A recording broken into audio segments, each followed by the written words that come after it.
안녕하세요.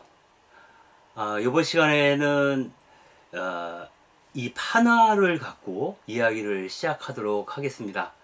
여러분들이 카톨릭 일꾼을 보시게 되면 가끔씩 이 판화가 등장할 때가 있어요.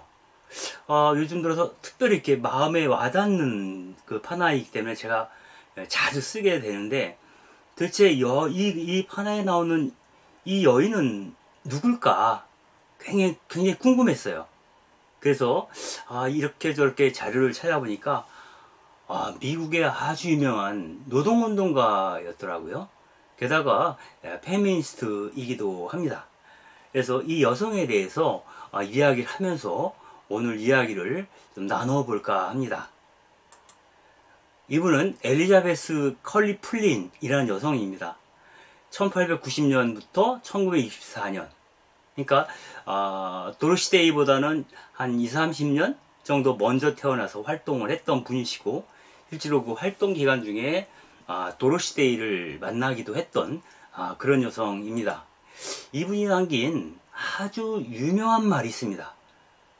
바로 이 판화에 새겨져 있는 글귀. 그 글귀가 뭐냐면은 History was a long range perspective 이렇게 시작하지 않습니까? 즉 역사는 아주 긴 안목을 갖고 있다고. 궁극적으로는 폭군들에게 엄격한 심판을 내리는 게 역사이고, 정치적 억압과 경제적 노예제도에 맞서서 인간의 자유를 위해서 싸우고 고통받고 투옥되고 목숨을 바친 이들이 정당하다라는 것을 역사가 입증해주고 있다라고 엘리자베스 컬리 플린이 이야기했습니다. 굉장히 멋진 말이죠. 우리는 그런 역사적 대의 안에서 지금 여기서 그 순간들을 살아가는 그러한 사람들인지도 모르겠습니다. 그러면 이 여성에 대해서 좀 더 알아보죠. 바로 이분입니다. 엘리자베스 컬리 플린. 엘리자베스 컬리 플린은 세계산업노동자연맹, 즉 IWW의 그 지도자였다라고 합니다. 즉 미국 노동운동계의 대표적인 지도자였다라고 할 수가 있고요. 그 다음에 페미니스트이기도 했죠.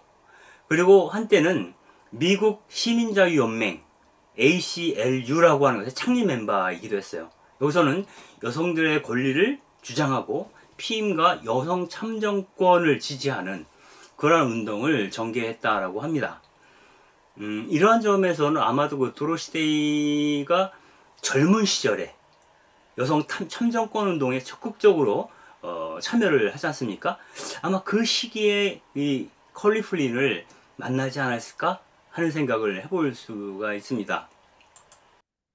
이 컬리 플린은 1936년에 미국 공산당에 가입을 하죠. 그리고 61년에는 미국 공산당 의장이 되기까지 합니다. 이 여성이 64년에 돌아가셨으니까 거의 70 정도 사셨던 것 같은데, 이른바 미국 사회주의 운동, 미국 그 공산주의 운동에서 굉장히 중요한 역할을 수행했던 여성이다라는 것을 잘 알 수가 있고요. 그래서 이 컬리 플린을 생각하면 바로 독일의 그 로자 룩셈부르크가 떠오르게 됩니다. 이 그 컬리 플린은 그 말년에 소련에 방문하던 도중에 사망을 하게 돼요. 그래서 붉은 광장에서 2만 5천 명의 군중들이 모여 있는 가운데 어, 국장으로 장례를 치르게 되었다라고 알려져 있습니다. 이 컬리 플린에게 바치는 헌사로서 조 힐이라고 하는 작곡가가 있습니다. 이 사람은 이 사람 자신도 사회주의 운동에서 굉장히 중요한 역할을 수행했던 사람인데, 이분이 이 플린을 더 레벨 걸이라고 불렀어요. 더 레벨 걸, 즉 반란자 소녀 혹은 저항자 소녀라는 뜻입니다. 플린의 모습이 그 당시 대중들에게 어떻게 비추어졌는지를 잘 알 수 있는 대목이겠죠. 이 영상을 잠깐 볼 건데요. 보기 전에 그 가사 가운데 이런 구절이 있습니다. 그녀가 걸을 때 혁명이 오고 있어요. 그녀의 엉덩이에는 혁명이 일어나고 있어요. 그녀가 말할 때 나는 혁명을 듣습니다. 그녀의 키스 속에서 나는 혁명을 맛봅니다. 반항아 소녀, 반항아 소녀, 반란군 소녀, 당신은 내 세상의 여왕이에요. 아주 대단한 찬사가 되겠죠. 조 힐이 작곡한 더 레벨 걸에 대한 동영상을 잠깐 보시고 넘어가겠습니다.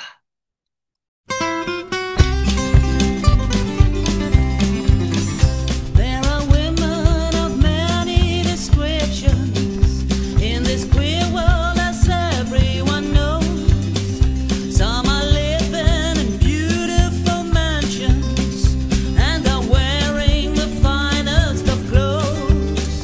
There are blue-blooded queens and princesses who have charms made of diamonds and pearls. For the only and far-off red lady is the rebel girl. She's a rebel girl to the working class. She's a precious pearl. She brings courage and pride and joy to the fighting rebel boy. We had girls before, but we need some more in the industrial workers of the world.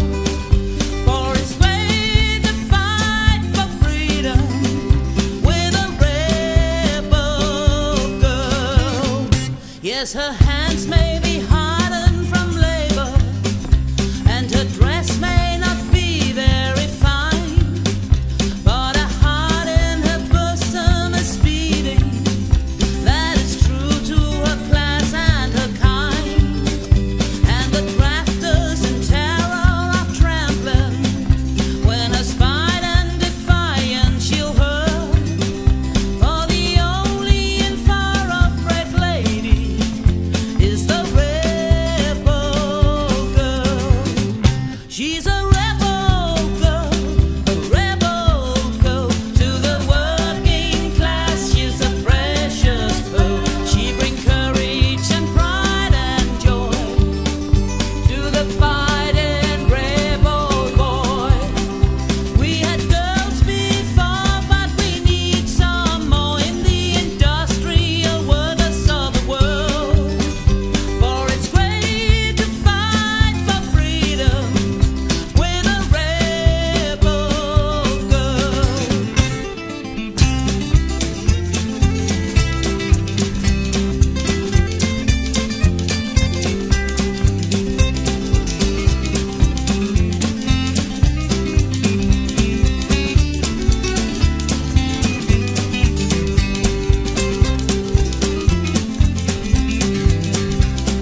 보셨나요? 첫 번째 페이지로 가서 이 그림을 다시 한번, 여기서 그 컬리 블린이 이 빨간 꽃을 들고 있지 않습니까? 미국 노동운동에서 가장 중요한 것 중에 하나가 빵과 장미를 요구했다는 겁니다. 노동자들에게는 굶주린 배를 채울 빵만 필요한 것이 아니라 장미도 필요하다고. 그들의 육신과 그들의 영혼을 함께 윤택하게 할 수 있는 그 장미 한 송이가 우리에게도 필요하다고 하는 얘기를 합니다. 아마 이러한 지점에서 카톨릭 워커 무브먼트를 창립했던 도로시 데이와 이 엘리자베스 컬리 플린이 만나는 지점이 있었던 것 같아요. 현실적인 문제를 구체적으로 해결해 나가는 투쟁에 앞장서면서 동시에 그들의 영적인, 정신적인, 심리적인 그러한 차원까지도 배려할 수 있는 그러한 혁명이어야 한다라고 하는 견해를 이 엘리자베스 컬리 플린도 갖고 있었던 것 같습니다. 그래서 조이 힐이 부르듯이 그는 새로운 의미의 혁명을 시작했던 여성이 아니겠는가, 이런 생각을 해볼 수가 있겠습니다. 플린은 그 66년에 사망한 후에 자기가 갖고 있었던 모든 재산을 뉴욕 맨하탄에 있었던 도로시데이의 카톨릭 워커하우스에 기증을 했다라고 얘기를 합니다. 그 재산이라는 게 뭐 책이라든가 옷이라든가 가구 뭐 이런 것일 텐데요. 뉴욕에 가면 뉴욕 남부 하단 쪽에 그 도로시데이가 머물던 메리하우스가 있죠. 여성 노숙인들을 위한 환대지. 그리고 거기서 한 15분 정도 걸어가면 성 요셉 하우스라고 남성 노숙인들을 위한 집이 또 있습니다. 아마 이곳에 자신의 모든 재산을 뭐 기증을 했다라고 얘기를 합니다. 실제로 플린과 도로시데이는 1910년에 처음 만났다라고 되어 있는데, 그것은 도로시데이가 1933년에 카톨릭 일꾼운동을 시작하지 않습니까? 그러니까 그 카톨릭 일꾼운동을 하기 한참 전, 도로시데이가 그 카톨릭으로 개종을 해서 카톨릭 워커 무브먼트에 나서기 전에 이른바 그 더 콜이라는 부르심이라고 하는 어떤 그 사회주의 운동과 관련되어 있는 그 언론의 기자로서 일을 한 적이 있었죠. 아마 기자 때 만났을 수도 있을 거예요. 아니면 데이가 플린을 인터뷰했을지도 모르겠죠. 아무튼 그 플린은 정기적으로 뉴욕에 있는 그 환대의 집에 헌 옷이나 담요들을 보내주곤 했다라고 이야기를 합니다. 그 플린에 대한 얘기를 조금 더 하자면은 그 플린이 죽고 나서 2022년, 그러니까 얼마 안 됐죠. 엘리자베스 컬리 플린의 출생지인 뉴햄프셔주의 콩고드에 그녀의 삶을 기리는 표지판을 세우게 되죠. 그런데 일부 공화당 의원들이 거세게 여기에 대해서 반발을 합니다. 즉, 그 컬리 플린이 공산주의자라고 하는 것이죠. 그 공산주의자인 그 컬리 플린을 기념하는 표석을 콩고드 시 한가운데 세울 수는 없다라고 하는 거예요. 여기 그 아래쪽에 나오는 그 그림이 그 표지석입니다. 근데 결국 그것은 이런 반대에 부딪혀서 이렇게 철거되게 되는데, 이때 그 철거 과정을 지켜보면서 한 분이 이런 얘기를 했다고 합니다. 그녀의 삶이 미국인들로서는 숨기고 싶을 만큼 중요한 삶이라면 그녀의 삶은 굳이 우리가 알아야 할 만큼 중요할지도 모른다라고 얘기를 합니다. 숨기려고 하는 사람들은 이유가 있겠죠. 그러나 그 이유라는 것이 가난한 사람들에 대한 특별한 관심, 그리고 그 주변에 된 여성들에 대한 특별한 관심, 이것이라면은 그녀의 삶은 우리 가운데서 더욱더 많이 알아져야 한다라고 말하는 것이죠. 결국 그 플린의 삶을 보면서 제가 느끼는 것은 그가 교우했던, 만났던 그러한 사람들이 누구인가를 잠시 떠올리게 돼요. 그러면서 우리는 과연 누구의 친구이고 싶은가? 혹은 우리는 과연 어떤 사람들을 친구로 두고 있는가가 그 사람의 운명을 결정하는 것은 아닌가? 하는 생각을 해봅니다. 결국 그 친구를 잘 만나야 정말 바라던 그 길을 걸어갈 수 있는 것은 아닌가. 그래서 같이 동행하는 자, 같이 동반하는 자가 누구인가에 대해서 우리가 한번 생각해 볼 필요가 있습니다. 이런 말이 있죠. 내가 키가 큰 미류나무 숲 사이를 지나가다 보니 어느새 내 키가 훌쩍 커버렸다. 결국 그 친구를 보면 그 사람이 누구인지를 안다라는 말하고도 연결되어 있는지도 모르겠어요. 여기서 잠깐 도로시데이의 친구들에 대한 얘기를 좀 하고 싶습니다. 이 도로시데이가 교호했던, 만났던 그런 사람들 가운데 아까 말한 걸리플린이 있었고요. 그리고 또 한 사람은 마돈나 하우스의 창립자였던 캐서린 도어티도 있었죠. 캐서린 도어티 같은 경우는 이런 말을 했어요. With God, every moment is the moment of beginning again. 즉, 우리가 하느님과 함께 할 수 있다면, 하느님을 모시고 있다면, 우리들의 모든 순간들은 새롭게 다시 시작하는 순간이 될 것이다. 하느님은 영원한 젊음이라는 표현도 있죠. 그분과 만나면 우리는 나이와 상관없이 늘 새롭게 젊은이로서 활력을 누릴 수 있다. 새롭게 뭔가를 다시 시작할 수 있다라고 도어티는 이야기를 하죠.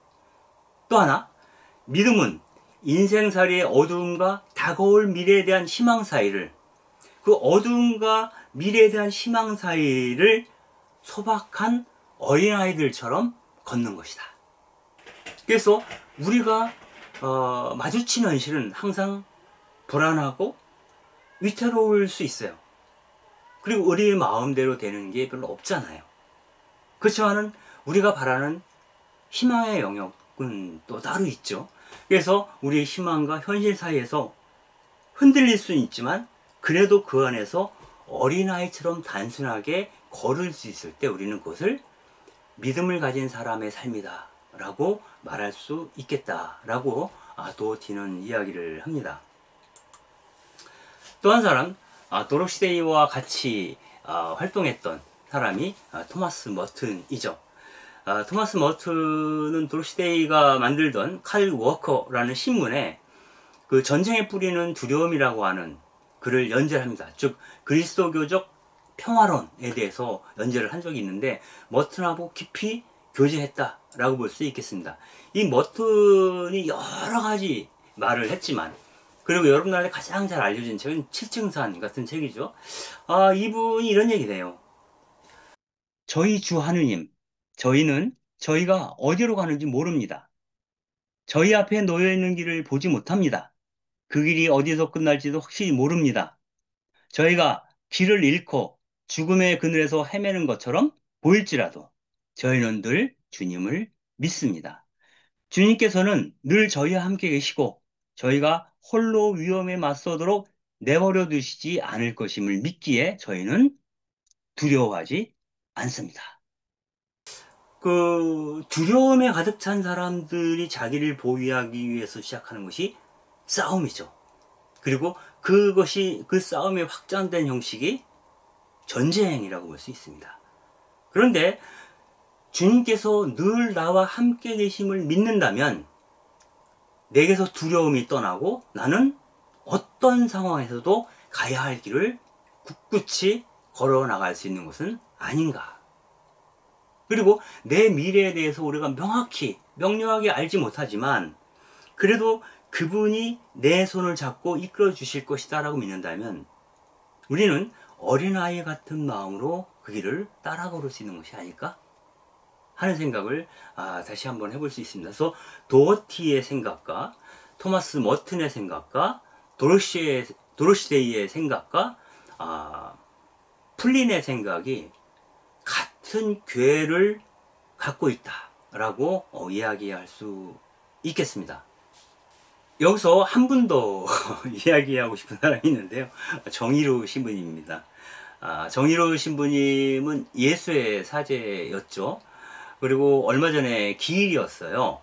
근데 최근에 그 페이스북을 보다가 정경원 선생님이 올려놓은 게시물에 정의로 신부님에 대한 글이 있더라고요. 글이 너무 좋았어요. 네, 거기서 정유루 신부님에 대한 일화 하나를 소개를 하고 있는데, 그거를 제가 여기 옮겨왔습니다. 여러분들과 함께 읽으려고 해요. 그런 거예요. 어떤 젊은 신부님이 그 병자성사, 뭐 옛날에는 종부성사라고 불렀죠. 이 병자성사를 주러 가면서 가방에 성체를 넣고 갔는데, 이 성체를 길에서 잃어버린 모양입니다. 그래서 이 신부님이 뭐 걱정이 된 거죠. 왜냐하면 그 바닥에 성체가 떨어졌을 때 사람들이 지나가면서 그 성체들을 밟을 거 아닙니까? 그럼 성체가 오염되고 훼손될 것을 두려워한 거예요. 그 너무너무 걱정이 돼가지고 정유 신부님에게 신부님 이걸 어쩌죠? 라고 걱정스럽게 이야기를 했던 모양이죠. 그러니까 정의로 신부님께서 이렇게 얘기를 했다는 거예요. 그럼 성체를 밟은 그 발바닥들이 거룩해지겠군요. 사람들이 밟아서 성체가 더럽혀지는 게 아니라 사람들이 더러운 발로 성체를 밟아서 그 더러운 발이 거룩해졌을 거라고 얘기를 합니다. 이 관점의 전환이죠. 성체에 대한 완전히 새로운 시각입니다. 하느님은 어느 누구에 의해서도 더럽혀질 수 없는 분이죠. 예수 그리스도의 성심도 어느 그 무엇도 그 성심을 모욕할 수도 더럽힐 수도 없다는 것입니다. 하느님과 예수님은 그와 접촉한 모든 사람들을 거룩하게 만드는 사람이다. 이 세상 속에서 이 세상과 다른 생각을 하고 살 수 있도록 돕는 분이 바로 그리스도이시고 하느님이시다라고 하는 그러한 생각을 하게 해주신 분, 바로 그분이 정의로우신 분이십니다. 그래서 이런 분들을 생각하면 또 이런 분들을 우리가 알고 있다는 것만으로도 우리는 키 큰 나무 사이를 걷는 것처럼 느껴질 수 있어요. 그리고 지금은 우리가 보잘것없고 미혹하게 살고 있는지 모르겠지만 언젠가 우리도 그분들처럼 그 길을 따라 걸을 수 있지 않을까? 조금이라도. 그래서 그러한 거룩함의 자장 안에서 우리가 일치하고 살아갈 수 있으면 좋겠다라는 갈망을 우리 가슴속에 품게 되는 건지도 모르겠습니다. 그래서 오늘은 그 풀린과 도로시 데이와 토마스 머튼과 도어티와 정의로 신부님 이러한 분들을 생각하면서 나도 이러한 분들과 마찬가지의 생각들 가장 낮은 곳에 시선을 두면서도 좀 거룩함의 영역 안으로 한 걸음 발을 디딜 수 있는 그런 사람이 되었으면 좋겠다 하는 그런 생각을 하면서 오늘 이야기를 마무리하도록 하겠습니다. 오늘 여러분들에게 도움이 되셨는지 모르겠어요. 이렇게 조금씩 짧지만 매시간 이러한 이야기들을 여러분들하고 계속 나누게 되기를 기대합니다. 감사합니다.